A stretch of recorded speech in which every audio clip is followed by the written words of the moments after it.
দূরে ও প্রবাসে যে সমস্ত আমার প্রিয় বন্ধুরা এই ভিডিওটি দেখছেন সকলের কাছে বিনীত অনুরোধ, ভিডিওটি বেশি পরিমাণে শেয়ার করুন আর আপনার সম্পূর্ণ ভিডিওটি দেখুন। সৌদি আরবে কাজে গিয়ে প্রতারণার শিকার হলেন মুর্শিদাবাদ জেলার ইসলামপুর থানার অন্তর্গত পমাইপুর এলাকার হাফেজ সোহেল ইসলাম। তিনি পমাইপুর মোস্তাফাপাড়া তাসলিম উদ্দিনের কাছে ভিসে করেছিলেন। তিনি প্রতিশ্রুতি দিয়েছিলেন নিজস্ব কোম্পানিতে কাজ দেবে, কিন্তু তিনাকে সাপ্লাই কোম্পানিতে কাজ দেয়।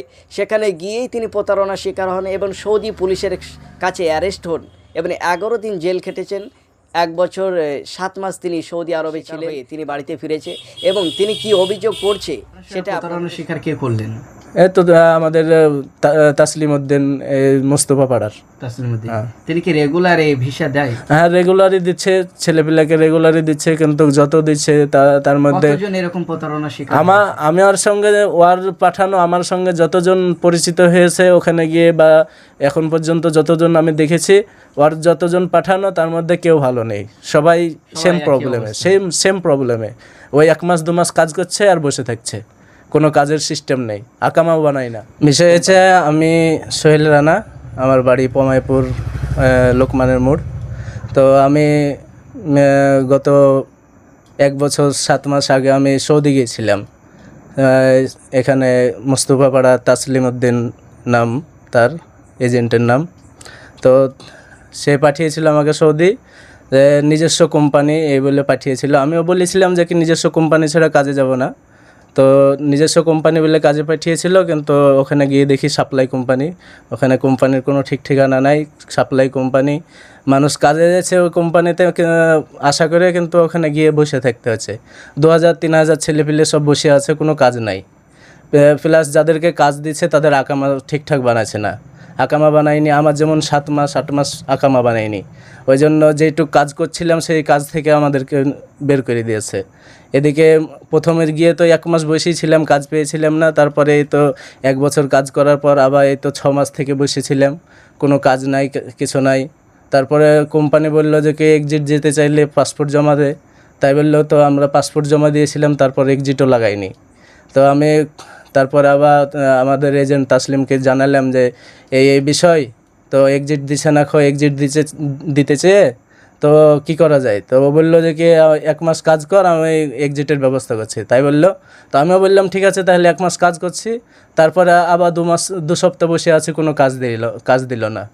ওই জন্য মানে আমি আর চারিদিক থেকে পেরেশানির মধ্যে পড়ে থাকলাম। আর একটা অভিযোগ করছিল সেখানে গিয়ে আপনাকে পুলিশ গ্রেফতার করেছিল, এই বিষয়টা? হ্যাঁ, বিষয় হচ্ছে ওখানে গ্রেফতার করলো সৌদি পুলিশ। গ্রেফতারটা মানে লাস্টে করেছিল। বিষয় হচ্ছে আমি ওখানে যখন 6 মাস বসেছিলাম, বসে থেকে কাজ পেলাম না, তখন আমি দেখলাম যে কি এখানে বসে থেকে কোনো কাজ নাই। নিজস্ব পকেট থেকে টাকা খরচা হয়েছে, যদিও খাবার পয়সা কিছু সামথিং দেয়, কিন্তু ওই পয়সাতে খাবার খরচা চলে না। নিজস্ব পকেট থেকে টাকা খরচা করে আর খেয়ে দিয়ে যদি ইনকাম করতে যেয়ে যদি নিজস্ব পয়সা খরচা করে খেতে হয়, তাহলে সেখানে থেকে লাভ কি? না কাজ আছে, না আকামা বানাচ্ছে, না কিচ্ছু নাই। মানে কোম্পানি একবারে ফ্রড কোম্পানি, একবারে বাজে কোম্পানি। এই কোম্পানিতে গেলে পরে মানে কয়েকজন গিয়েছে আমাদের এলাকার, কয়েকজনের সঙ্গে পরিচিত হয়েছে, সবারই একই প্রবলেম, আকামা বানায় না, কাজ ঠিকঠাক নাই, স্যালারিও ঠিকঠাক দেয় না। বিষয়টা তো আমাদের এখানে মোস্তফা পাড়া তাসলিম উদ্দিনের কাছে।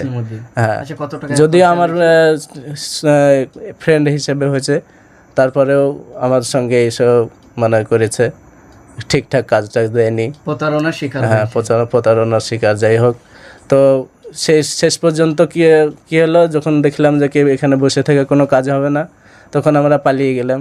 পালিয়ে গিয়ে কাজ করার চিন্তা ভাবনা নিলাম। তো সেখানে পুলিশের হাতে ধরা পড়ে তো এখন আপাতত 11 দিন জেল খেটে তো বাড়ি এসেছি। কত বছর ছিলাম আমি 1 বছর 7 মাস। হ্যাঁ। আচ্ছা, আগামী নেক্সট টাইম যে সমস্ত যুবক ভাইরা সৌদি যেতে চায় তাদের উদ্দেশ্য কি বলবে? আমি একটাই বলবো যে এইরকম প্রতারণা শিকার জানে না হয়, সেই উদ্দেশ্যে আমি একটা জিনিসই বলবো যে যেখানেই কাজে যাও না কেন, আগামী যুবক ভাইদের জন্য বলছি, যেখানেই কাজে যাও না কেন, আগে প্রথমে দেখে নিবা সেটা সাপ্লাই কোম্পানি না অরিজিনাল কোম্পানি। সাপ্লাই কোম্পানি হলে সাবধান হয়ে যাও, সাপ্লাই কোম্পানি হলে পরে এরকম প্রতারণার শিকার হতে হবে। আর যে এজেন্টরা বলবে যে কি অরিজিনাল কোম্পানি, ওরা তাদেরকে আগে করে নাও, যাচাই করো। হ্যাঁ যাচাই করো ভালো করে। কারণ অরিজিনাল কোম্পানি বলে পাঠিয়ে দিচ্ছে নতুন নতুন ছেলেপিলাকে, তারা বুঝতে পারছে না, ওখানে গিয়ে বিশাল পেরেশানের মধ্যে পড়ছে। ওই জন্য বলছি এজেন্টদের কাছে যেই যাওক না কেন আগে এগ্রিমেন্ট করে নিবা, যদি সাপ্লাই কোম্পানি হয় তাহলে পুরো পয়সা যেন ফেরত দেয়, এরকম এগ্রিমেন্ট করে নিবা, তারপর তোমরা যাবা। কারণ হচ্ছে ওখানে গিয়ে যখন পেরেশানিতে পড়বা তখন তোমাকে উদ্ধার করার জন্য কেউ নেই।